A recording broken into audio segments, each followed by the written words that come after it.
Commemorating ANZAC Day in Sydney, there is an amazing charity that helps veterans and first responders who have PTSD with the healing power of service dogs. And in front of me here today, I have the amazing Richard Lord, who is with LifeUnleashed, and he has Quentin, his beautiful 6-year-old service dog, here with him. He's going to tell us all about this amazing charity that helps veterans and first responders who have PTSD. Hello, Richard. Yeah, good afternoon. Very exciting day here at the Kogarah Clubhouse. They've invited us down to spend ANZAC Day with them, and they're helping us raise funds to help us train more of these fantastic dogs. So great. And this is little Quentin here. Hello, Quentin. Quentin's so obedient. My gosh, she's just lying at your feet, and she's been lying there pretty much all day. I saw her out there with the raffle going, and such a loyal dog. How long does it take to train a dog like Quentin to work with? They start training at about 8 weeks of age when they're puppies. They usually go out with volunteer puppy raisers for about 12 months. And then our professionals trainers take over for another 12 months or so. So they graduate somewhere between 18 months and 2 years. Wow. During that time, as every dog's different, just as every person is, we look at matching the right dog with the right person on our waiting list. So we've got to take into account the person's skills, their hobbies, their family, other pets, what their house is like, and match that up with the dog. You can imagine if you're an introvert, you don't want this happy bounding dog that is bringing attention to you. You need a nice quiet dog. Or on the other hand, we had a fellow, one of our clients was on The Voice a couple of years ago. So we needed a dog that could go on stage with him and wasn't fussed by a big crowd and the lights going low and the sound of loud music. So we've got to take that all into account. So it's very rigorous to ensure that you get the right dog for the right person. And what types of dogs do you have? Well, normally we use Labradors, some Golden Retrievers, and across Labrador Golden Retrievers is a good dog for the assistance dog world. So sometimes these Goldies can be a bit timid. Your Labs are more boisterous. So you get something in the middle, and it also can breed out some of the health issues that these big dogs have. Amazing. Now, I just flew in from the Gold Coast to Sydney today, and I was surprised to see at the Sydney airport, they actually had next to the wheelchair bathroom, they had an actual space as big as the disabled section with the bathroom. They had a space for assistance dogs, which I thought was really impressive at Sydney Airport today. So it looks like there's a lot more acceptance of people with assistance dogs. Yeah, that's right. In the last 10 years, I think Brisbane Airport was the first one to have an indoor on airside assistance dog toilet, which makes it very easy. Adelaide had the first one, but it was outside. So if you got in and your plane was delayed, you had to go back through security and all that sort of thing to go out. But even now Adelaide's got their own one on airside as well. So there's a growing need for these dogs. So there's all service providers need to be able to provide for people with assistance dogs. Everyone's known the guide dogs for years because they've been around 100 years. But now there's assistance dogs for mental health, lots of kids with autism with dogs, also a range of other dogs for people who require a wheelchair for mobility. There's for epilepsy and diabetes. So it's a growth industry, but really mental health is the future of all these dogs. Well, I absolutely love animals, and I've had my own mental health issues. I've had depression, and I've had actually 4 friends who've suicided by the age of 45. And with my media work, I'm really focused on getting a lot of good news out and sharing gratitude and focusing on the good stuff, because there's always going to be a lot of drama in the world, and what we focus on will grow. However, mental health is massive, and particularly post-COVID, I think also there's a whole other breed of people that have come out now with a lot of mental health issues. However, with ANZAC Day, we're looking at the veterans, we're looking at first responders. How bad is the situation really for veterans and first responders with PTSD? Well, there's quite a demand. We have 203, I think, of these dogs out there helping veterans and first responders right across Australia. But we could probably double that overnight if we had the wherewithal to produce more dogs. And we're only touching a small part of the community. Lots of other people, in train drivers, people in health situations, could benefit one of these dogs. People have been assaulted, people have been in traumatic accidents. A lot of those people are suffering PTSD from what they've been through as well. Now, there's groups like guide dogs out there that a lot of people might know about. How is Life Unleashed different to some groups like guide dogs?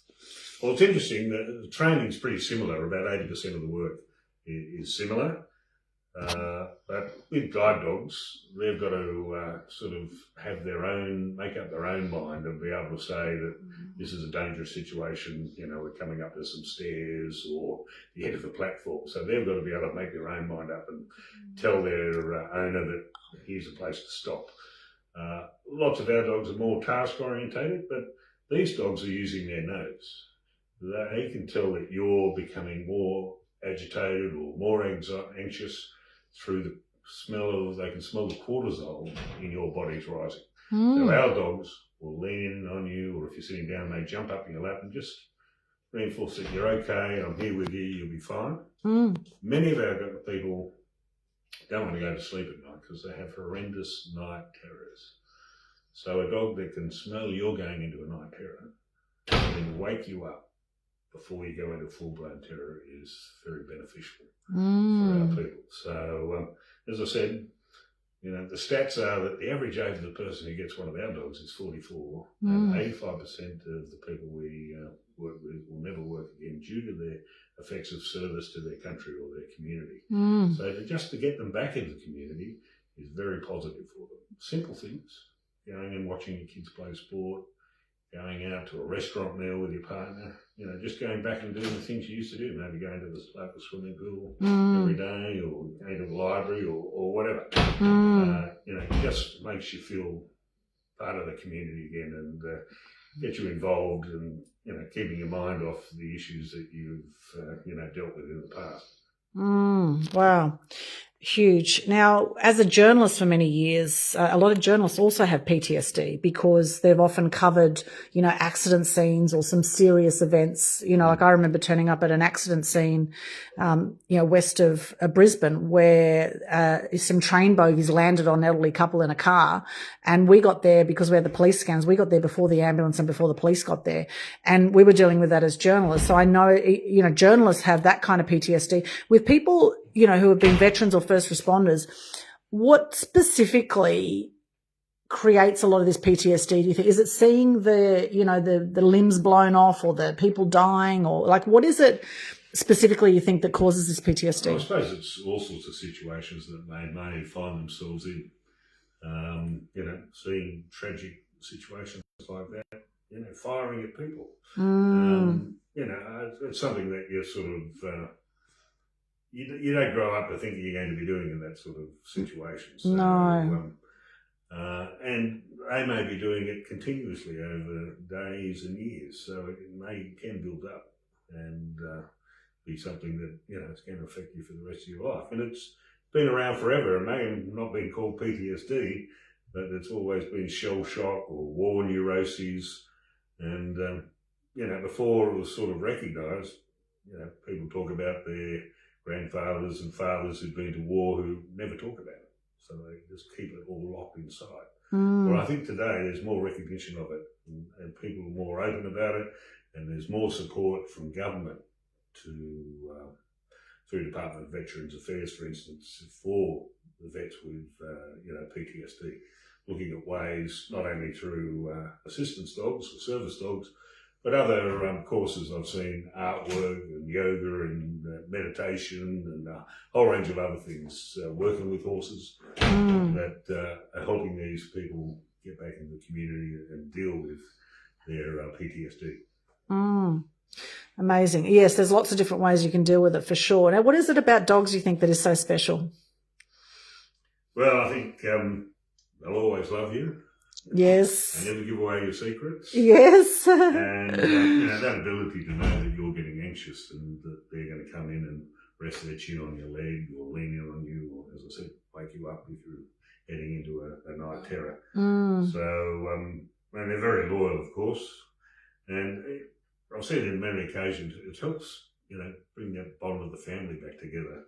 I had one guy telling me that, I used to come home and he'd love it because his 3 kids would run to the door and he thought, they're here to see me, but the kids were just working out what type of mood he was in. If he was in a bad mood, they're out the back door and away. So having a dog brings everyone together. The dog's part of the family, great companion to all, and not only helping the veteran or first responder, but, great for the kids as well, bringing it all together. And brings love into the family. And what I find with animals is they're so present. They're present in the moment, and they're just with you. I mean, look at Quentin right now. Look how loyal she is. How long have you had Quentin? I've had her since about 6 years now. 6 years, so since she was a puppy. Look at her, look how loyal she is. She's extraordinary. What a beautiful dog. Everyone's been admiring the dog here at, Quentin here at Kogarah Clubhouse. She is absolutely adorable. And what's the life expectancy of a dog like this? These dogs live to about 13, 14. But when they reach 8, we start talking to the handler about what they want to do when the dog reaches retirement age, which is about 10. So we're giving them 2 years to come up with what they want to do. Do they want a new dog? Do they want to keep their old dog just as a pet? That sort of thing. They've got someone who can mind their old dog while the new dog comes in. So we're giving people options on how they want to move forward once their dog needs to retire. Because like you and I, the ears go, the hearing goes, the eyes go, the hips go, all that sort of thing. They need time to retire and, have a nice few golden years. And I presume you don't euthanize them, hopefully. You let them live a long life, I'd imagine. Oh, that's right. Yeah, when they get to that stage. We're not into that. Yes, so that's wonderful. And today there was a lovely raffle. Today there was lots of people supported that, including my beautiful friends Rita and Sal bought lots of tickets. Imelda, our whole table bought lots of tickets to support your cause. So for those who weren't able to be here at Kogarah Clubhouse, how can they support Life Unleashed? Well, it's best if they go to our website, which is lifeunleashed.org.au. They can find out all about us. They can make a donation there if they like. If they're living in the Canberra area, we're always looking for volunteer puppy minders. Okay. So that's another way to look at it. So, best to go to our website, lifeunleashed.org.au. Beautiful. I actually went to uni in Canberra. There you go. University of Canberra. Did a media degree down there many years ago. So are you based currently in Canberra or around Australia with this charity? Yeah, we're a national charity. So we've got dogs placed in every state. Okay. And in fact, about a third of our dogs are in Queensland. Because there's more veterans in Queensland than any other state. Really? Wow. I know the ANZAC celebrations or commemorations are huge in Brisbane. I've been to quite a few of those. And it always seems to rain on Anzac Day. I don't know what it is about the rain on Anzac Day. It's like God's raining and feeling for everybody who's passed, or something like that. It's kind of a bizarre thing, but it always seems to be raining. But yeah, whatever it is it's a time to remember those who have passed, and for those who have survived, who miraculously survived some absolutely atrocious war scenes and experiences. It's fantastic that there is this charity out there that can help those with PTSD. Out of interest, how did it actually start and how long has it been going?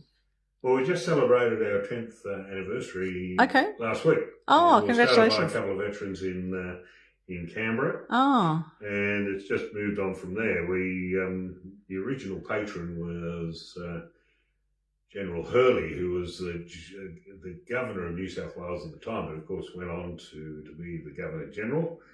And he's now an ambassador, and he was at our celebration of 10 years last week.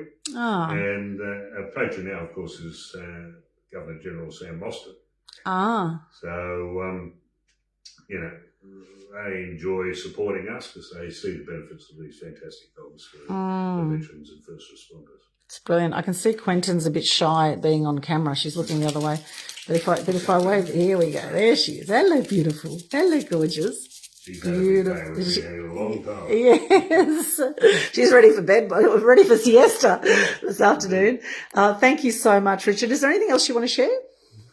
No, as I said, have a look at our website.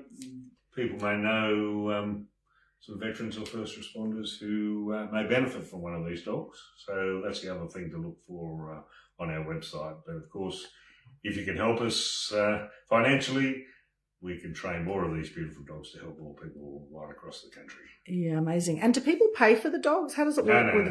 It's all donated. They're supported out there. We're doing fundraising.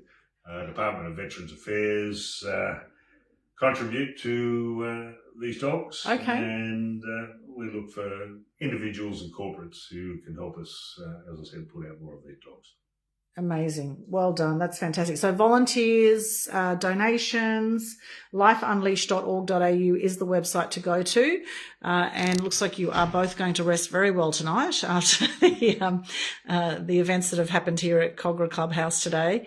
And keep up the amazing work. I think it's really wonderful that you do this. I think animal love is one of the best things on the planet, and particularly for those with PTSD who are open to actually dealing with their PTSD, because I'd imagine there's a lot of people with PTSD that don't want to own that they have it, or that they have issues with it.